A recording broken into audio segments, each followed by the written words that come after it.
Yeah yeah next 12వ నియోజకవర్గం Nagar Kurnool parliament నియోజకవర్గం. ఇక్కడ ఇది కూడా వెరీ ఇంట్రెస్టింగ్. కాంగ్రెస్ నుంచి మల్లు రవి, బీఆర్ఎస్ నుంచి ఆర్ఎస్ ప్రవీణ్ కుమార్ గారు పోటీ చేశారు, బీఎస్పీ నుంచి మందా జగన్నాథం పోటీ చేశారు, అండ్ బీజేపీ నుంచి పోతుగంటి భరత్ పోటీలో ఉన్నారు. ఈయన బీఎస్పీ లాస్ట్ మినిట్లో అయినట్టుంది, ఉన్నారా పోటీలో ఏమో మరి. సరే పోటీ అయితే ఇక్కడ మల్లు రవి వర్సెస్ ఆర్ఎస్ ప్రవీణ లేకపోతే బీజేపీ భరత? కాంగ్రెస్ వర్సెస్ ఆర్ఎస్ ప్రవీణే ఇక్కడ. ఓకే అవునా? భరత్ కూడా పోటీ ఇచ్చాడు, భరత్ పోటీలో, కానీ ఆర్ఎస్ ప్రవీణ్ థర్డ్ ప్లేస్ ఉంటాడు. ఓకే మరి మీరు పోటీ ఏమో అదంటారు మళ్ళీ? లేదు ఇచ్చాక మనం పైన పోటీ బీఆర్ఎస్ లేదు Congress versus BJP, RS Praveen పోటీ ఇచ్చాడు, థర్డ్ ప్లేస్ నేను చెప్తున్నా. ఓకే అండ్ ఇక్కడ ఒకసారి డిస్క్రిప్షన్ చూడండి ఒకసారి క్లియర్గా మీకు. ఎందుకు ఆయన చాలా ఏరికోరి ఆ సీట్ని తీసుకున్నాడు కదా ఆర్ఎస్పీ, థర్డ్ ప్లేస్కి వెళ్ళే సిచ్యువేషన్ వచ్చింది? వాస్తవానికి ఆర్ఎస్ ప్రవీణ్ కుమార్ మీద వచ్చిన వ్యతిరేకత ఏంటంటే మొదటి నుంచి కూడా RS Praveen Kumar BRS party పెట్టిన ఏజెంట్ అనేది ఒక నెరేటివ్ ఉంది.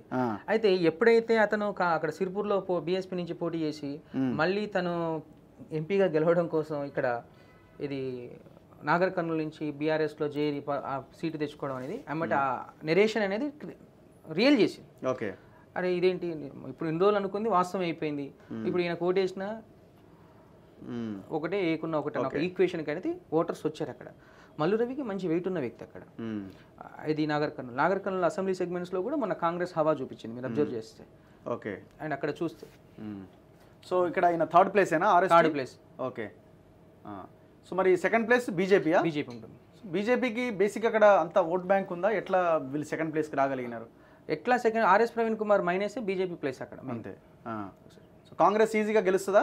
కాంగ్రెస్ వన్ సైడ్ గెలిచే నియోజకవర్గం అది. మహబూబ్ నగర్ కన్నా నాగర్ కర్నూలు కొంచెం ఈజీ గెలిచేది ఆ మహబూబ్ నగర్ జిల్లాలో. సో ఇక్కడ మల్లు రవి గెలవబోతున్నారు. మల్లు రవి గెలుస్తున్నాడు. ఎంత మెజార్టీ రావచ్చు ఇక్కడ? 50+ ఉంటుంది. 50+ ఉంటుంది. ఓకే అయినా బీజేపీ అంత ఫైట్ ఇచ్చినట్టే బలంగా. అంటే ట్రయాంగిల్ వారు కదా, ట్రయాంగిల్. ఆయన ఒక 2 లక్షలు 2.5 లక్షలు గెలుస్తున్నాడు. ఓకే మల్లు అది ఆర్ఎస్ ప్రవీణ్, ఇతను ఒక 3.5 లక్షలు 3 లక్షలు గెలుచుకుంటాడు. 5 ఇక్కడే పోయింది. ఓకే మిగతాయి ఆయనకి.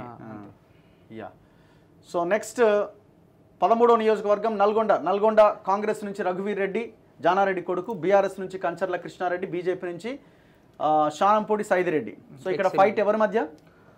ఇక్కడ ఫైట్ ఎవరి మధ్య అనడం కన్నా యాక్చువల్గా రఘువీర్ రెడ్డికి సైదిరెడ్డికి మధ్య ఫైట్ అంటే కాంగ్రెస్ వర్సెస్ బీజేపీ ఫైట్ జరుగుతుంది నల్గొండ. అండ్ బీఆర్ఎస్ థర్డ్ ప్లేస్లో ఉంది. థర్డ్ ప్లేస్లో ఉన్నప్పటికీ నా టైట్ ఫైట్, ఎందుకంటే వ్యక్తిగతంగా క్రెడిబిలిటీ ఉన్న లీడర్ కంచెల కృష్ణారెడ్డి. అండ్ శానంపూడి సైదిరెడ్డికి హుజూర్ నగర్ అండ్ కోదాడ నియోజకవర్గాలు. అండ్ రఘువీర్ రెడ్డికి వచ్చేసరికి నాగార్జున సాగర్, నల్గొండ, మిర్యాలగూడ ఈ కాన్స్టిట్యున్సీస్ లో రఘువీర్ రెడ్డికి కొంచెం బాగా పార్టీ బలంగా ఉంది కదా. పార్టీ బలం అంటే పార్టీ బలం కన్నా ఒక కాన్స్టిట్యున్సీ లెవెల్లో నేను చెప్పాను. అయితే కంచెల కృష్ణారెడ్డికి Nalgonda town and Miryalaguda effect ఉంది. అంటే ఈ 2 నియోజకవర్గాల్లో కృష్ణారెడ్డి అది ఇస్తున్నాడు. 2 నియోజకవర్గాల్లో సైదిరెడ్డి, ఇక్కడ హుజూర్ నగర్, కోదాడ ఎవరికి రఘువీర్ రెడ్డికి ఫైట్. అంటే రఘువీర్ రెడ్డికి కాంగ్రెస్ బలం యాడ్ అవ్వడం వల్ల ఈయన 7 నియోజకవర్గాల్లో ఈక్వల్గా కనబడుతున్నాడు, ఇది నాగార్జున సాగర్తో కంపేర్ చేస్తే. కానీ కంచెల కృష్ణారెడ్డి 7 నియోజకవర్గాల్లో చూపిస్తలే. నల్గొండ, హుజూర్ నగర్, మిర్యాలగూడ. శానంపూడి సైదిరెడ్డి హుజూర్ నగర్ ఎమ్మెల్యేగా చేసినప్పుడు సైదిరెడ్డి అక్కడ ప్లస్ కోదాడ నియోజకవర్గంలో కొంచెం వెయిట్ చూపిస్తుంది. ఈతను మళ్ళీ నాగార్జున సాగర్లో 0 థర్డ్ ప్లేస్. అంటే ఒక్కొక్క నియోజకవర్గంలో థర్డ్ ప్లేస్ ఉన్నారు. ఇట్లా ట్రయాంగిల్ వార్ లేదంటే రఘువీర్ రెడ్డి మంచి మెజార్టీ 2 లక్షల పైచిలకు మెజార్టీతో గెలుస్తున్నాడు. 2 lakhs దాకా వస్తుంది. ఓకే సో నల్గొండలో ఇది పక్కాగా కాంగ్రెస్ అంటే ఇక్కడ ఒక్కొక్క నియోజకవర్గంలో ఇద్దరి మధ్య పోటీ జరుగుతుంది. సో నెక్స్ట్ 14వ నియోజకవర్గం భువనగిరి పార్లమెంట్ నియోజకవర్గం. Very interesting. కాంగ్రెస్ నుంచి చామల కిరణ్ కుమార్ రెడ్డి పోటీలో ఉన్నారు, బీఆర్ఎస్ నుంచి క్యామా మల్లేశం, బీజేపీ నుంచి బూరా నర్సయ్య గౌడ్ పోటీ చేస్తున్నారు. So fight between Congress versus బీజేపీగా ఉండే అవకాశం ఉంది. సో ఎవరు మీరు కాంగ్రెస్ వర్సెస్ బీజేపీ అనగానే బీజేపీ వర్సెస్ కాంగ్రెస్ అనడం బెటర్ ఇక్కడ, అంతేనా? ఎందుకంటే ఎక్స్ఎంపీ యాక్చువల్గా బీసీ ఓట్ బ్యాంక్ ని పోలరైజ్ చేయడంలో సక్సెస్ అయిన వ్యక్తి. యాక్చువల్గా సో మాలాంటి వాళ్ళని కూడా మేము గట్టిగా మీరు బాగా చేసినామా, ప్రమోట్ చేసి గెలుస్తారా గెలవరా అనేది పక్కన పెడితే ఆ నినాదం ముందుకు వెళ్ళాలన్నది మా ఆలోచన. అయితే ఇక్కడ మనం అబ్జర్వ్ చేసింది అంటే ఇబ్రహీంపట్నం లో మనకు ఆ కుర్మా వాళ్ళందరూ వచ్చేసి క్యామలేషన్ అంటే బీఆర్ఎస్ కొన్ని ఓట్లు పడ్డాయి. ఇది భువనగిరి ఇబ్రహీంపట్నం అనేది కొంచెం ఇటు బెల్ట్ ఉంటుంది, ఇటు బెల్ట్ భువనగిరి ఇబ్రహీంపట్నం. అంటే ఎందుకంటే ఆయన లీడర్ కూడా అటువైపు దగ్గర. అంటే చామల కిరణ్ కుమార్ రెడ్డిది ఏంటంటే కాంగ్రెస్ బలంగా ఉండడం అతనికి కలిసి వచ్చిన అంశం. అంతే. అండ్ ఇతను తెలంగాణ ఉద్యమంలో పార్టిసిపేట్ చేశాడు, అది ఇదని తర్వాత సంగతి కొంతకాలానికి బయటకు వచ్చిన వీడియోలు. మొదటి నుంచి ఈ వ్యక్తి పూర్తిగా ఎవరికి తెలియదు. రేవంత్ రెడ్డి ఫ్రెండ్ అవన్నీ తెలుసు అవన్నీ. తర్వాత టికెట్ ఇచ్చిన తర్వాత అతను ఇది తెలంగాణలో ఉద్యమంలో పార్టిసిపేట్ చేశాడు, అవన్నీ వీడియోలో చూసిన తర్వాత సంగతి. అండ్ తుంగతుర్తి సొంత నియోజకవర్గం. అయితే ఇక్కడ కాంగ్రెస్కి వచ్చింది ఏంటంటే తుంగతుర్తి, మునుగోడు, ఇటు సైడ్ నకిరేకల్లు, ఈ నియోజకవర్గాల్లో కొంచెం బాగా జరిగింది. కానీ భువనగిరి, ఆలేరు, ఇబ్రహీంపట్నంలో ఉన్న బీఆర్ఎస్ ఓట్లు మళ్ళీ బీజేపీకి షిఫ్ట్ అయినాయి. ఎందుకు బీసీ ఓట్ బ్యాంక్ని పోలరైజ్ చేసుకొని. అండ్ బీఆర్ఎస్ వాళ్ళు కూడా ఎట్లా బీఆర్ఎస్ గెలవదు ఇక్కడ, బీజేపీ పార్టీకి వేద్దాం అన్న ఈక్వేషన్ తోటి బొర్నర్సా గౌడ్కి వేశారు. కానీ ఇవన్నీ క్యాల్కులేట్ చేసిన తర్వాత మేము కన్సల్టేట్ చూసింది చామల కిరణ్ కుమార్ రెడ్డి ఒక 30,000 పైచీలకు తోటి గెలవబోతుంటే స్పష్టంగా 30,000 ఎక్కువ మెజార్టీ రాదు, 30+. డైరెక్ట్ ఇచ్చేయచ్చా? డైరెక్ట్ ఇవ్వచ్చు. నకిరేకల్ ఉన్న దాంట్లో నకిరేకల్ నియోజకవర్గం నుంచి కొంచెం ఎక్కువ మెజార్టీ వస్తుంది. ఎవరికి? నకిరేకల్ ఎక్కువ. అండ్ తర్వాత వచ్చేసి మునుగోడు ఏదైతే ఉందో మునుగోడు నుంచి కొంచెం వస్తుంది. తర్వాత తుంగతుర్తి నుంచి కొంచెం వస్తుంది. అంటే వీళ్ళందరూ కూడా కొంచెం దగ్గరుండి బాగా, అంటే మునుగోడు రాజగోపాల్ రెడ్డి కావచ్చు, అదే ఇక పార్టీ లీడర్లు ఇక మొత్తం ఒక రకమైన వ్యవహారం చేశారులే. అంటే రాజగోపాల్ రెడ్డి బాగా ఓన్ చేసుకొని పార్టీలకు అతీతంగా రెడ్లంతా పోలరైజ్ అయ్యారు. డౌటే లేదు అందులో. లీడర్లు, నాయకులు, రెడ్లు పోలరైజ్ అయ్యారు. అండ్ అక్కడ బీసీ ఓట్ బ్యాంక్ లో అంటే బీఆర్ఎస్ కు పడే ఓట్ బ్యాంక్ అంతా కూడా బోర నర్సయ్య గౌడ్కి పడ్డారు. కానీ బోర నర్సయ్య గౌడ్ క్యాడర్ లేరు. ఒకవేళ బోర నర్సయ్య గౌడ్ లాస్ట్ 3 days లో ఎలక్షనీరింగ్ చేసుకుని ఉంటే కొంచెం పోల్ మేనేజ్మెంట్ చేస్తే ఈజీగా 100% బయటపడే. 100% అంటే పోల్ మేనేజ్మెంట్ చేయకపోవడం, అంటే కార్యకర్తల బలం లేకపోవడం, ఇది కొన్ని ఊర్లలో ఓట్లు అడిగిన నాయకులు లేకపోవడం, బోర నర్సయ్య గౌడ్ కొంచెం తెలుసు. క్యామల్ థర్డ్ ప్లేస్ లో. బీసీ యాంగిల్ ఎంతవరకు ఈ నియోజకవర్గంలో వర్కౌట్ అయిందని చెప్పాలి. ఎందుకంటే సెకండ్ ప్లేస్ కి వచ్చారంటే ఇంత కాంగ్రెస్ వేవ్ లో నల్గొండ, భువనగిరిలో సెకండ్ ప్లేస్ లో అంటే 30,000 అంటే టైట్ ఫైట్ ఇచ్చారంటే బీసీ ఓట్ బ్యాంక్ పోలరైజ్ అయింది, సక్సెస్ అయ్యని చెప్పాలి అక్కడ. నెక్స్ట్ 15వ నియోజకవర్గం వరంగల్ పార్లమెంట్ నియోజకవర్గం. ఇది కూడా ఎస్సీ రిజర్వ్డ్ కాన్స్టిట్యుయెన్సీ. ఇక్కడ కాంగ్రెస్ నుంచి కడియం కావ్య పోటీ చేశారు, బీఆర్ఎస్ నుంచి సుధీర్ కుమార్, బీజేపీ నుంచి ఆరూరి రమేష్ పోటీ చేశారు. సో పోటీ ఎవరి మధ్య అండి? ఇది చాలా వివాదమైంది, పెద్ద రచన. వివాదం కాదు ఇక్కడ, మామూలుగా కాదు. ఇప్పుడు వరంగల్లో ఏమైందంటే అర్బన్ ఒక రకంగా ఉంది, రూరల్ ఒక రకంగా ఉంది. అర్బన్ లో వచ్చేసి ఆరూరి రమేష్ కి కడియం కావ్యకి మధ్య పోటీ జరిగింది. అర్బన్ లో ఆరూరి రమేష్ లీడ్ లో ఉన్నాడు, వరంగల్ హన్మకొండ ఏరియాలో లీడ్ లో ఉన్నాడు. అర్బన్ లో రూరల్ కి వచ్చేసరికి కడియం కావ్య లీడ్ లో ఉంది.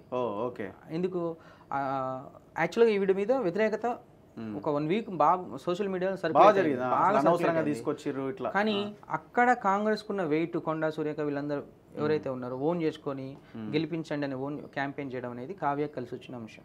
లేకపోతే ఆరూరి రమేష్ అక్కడ గెలవాలి. బీజేపీ ఎక్స్పెక్ట్ చేసిన 8వ స్థానం వరంగల్. వాళ్ళు ఎక్స్పెక్ట్ చేసిన 8వ స్థానం Warangal. Aruri Ramesh last 1 week graph వ్యక్తిగతంగా బాగా రైజ్ అయిపోయింది. ఆరూరి రమేష్ జీ. ఎందుకు? కడియం కావ్య ఎప్పుడైతే బీఆర్ఎస్ లో టికెట్ వద్దని ఇటు రావడం, అండ్ ఇక కాంగ్రెస్ వేవే వాళ్ళని గెలిపిస్తుంది అక్కడ కడియం కావ్య. అంతేగాని వ్యక్తిగత క్రెడెన్షియల్స్ ఏమి. ముస్లిం ఫ్యామిలీ ఇది కూడా కొంత ఎక్కువ పోలరైజ్ అవడం. అసలు సుధీర్ కుమార్ 3rd place లో ఉన్నాడు. అంతేనా? ఇక్కడ అర్బన్ రూరల్ కింద లెక్కేసుకుందాం వరంగల్. సో ఇక్కడ కాంగ్రెస్ అయినా డైరెక్ట్ కాంగ్రెస్ ఎంత మెజారిటీ రావచ్చు? 50,000 దాకా వస్తుంది, 50,000 దాకా వస్తుంది. ఎందుకంటే రూరల్ ఏరియాస్ ఎక్కువ ఉన్నాయి. సో నెక్స్ట్ మహబాద్ పార్లమెంట్ విషయానికి వద్దాం. మహబాద్లో బలరాం నాయక్ కాంగ్రెస్ నుంచి, కవిత మాలోతు బీఆర్ఎస్ నుంచి, బీజేపీ అజ్మీరా సీతారాం నాయక్ ఆయన పోటీ చేశారు బీజేపీ నుంచి.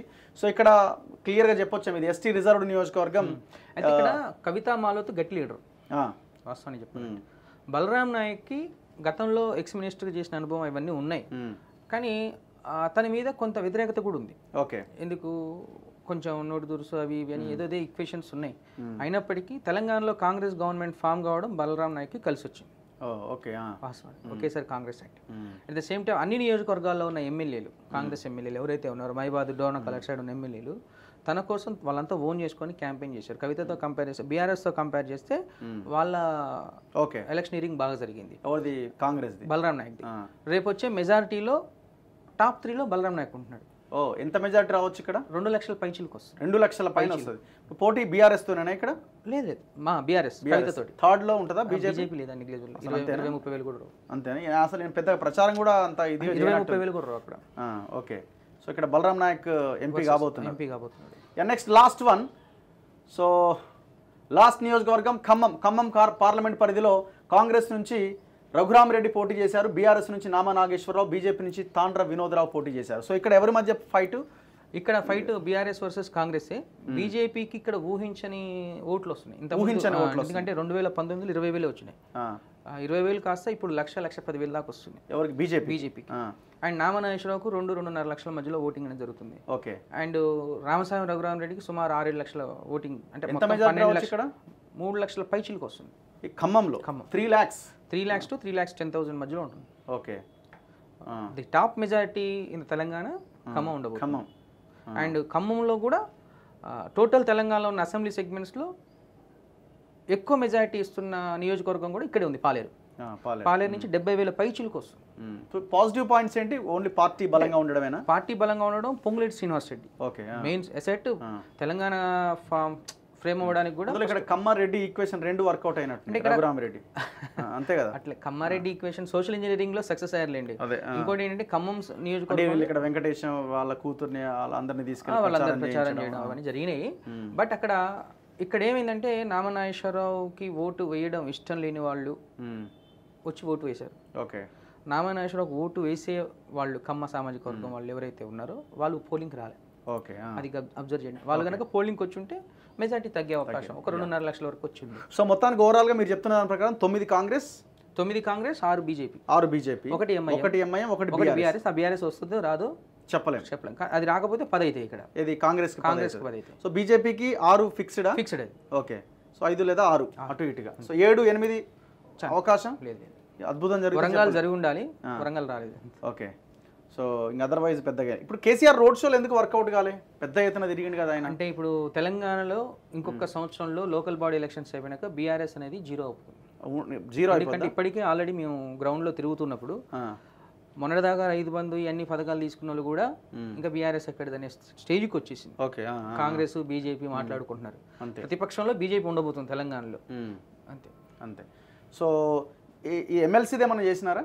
చేసాం. ఎమ్మెల్సీ కూడా చేశారు. తర్వాత రిపోర్ట్ ఉందా? ఓకే. యా. సో ఇది తెలంగాణకు సంబంధించింది. ఇంకేమైనా మనం చెప్పుకోవాల్సిన అంశాలు ఉన్నాయా? చాలు, కన్క్లూడ్.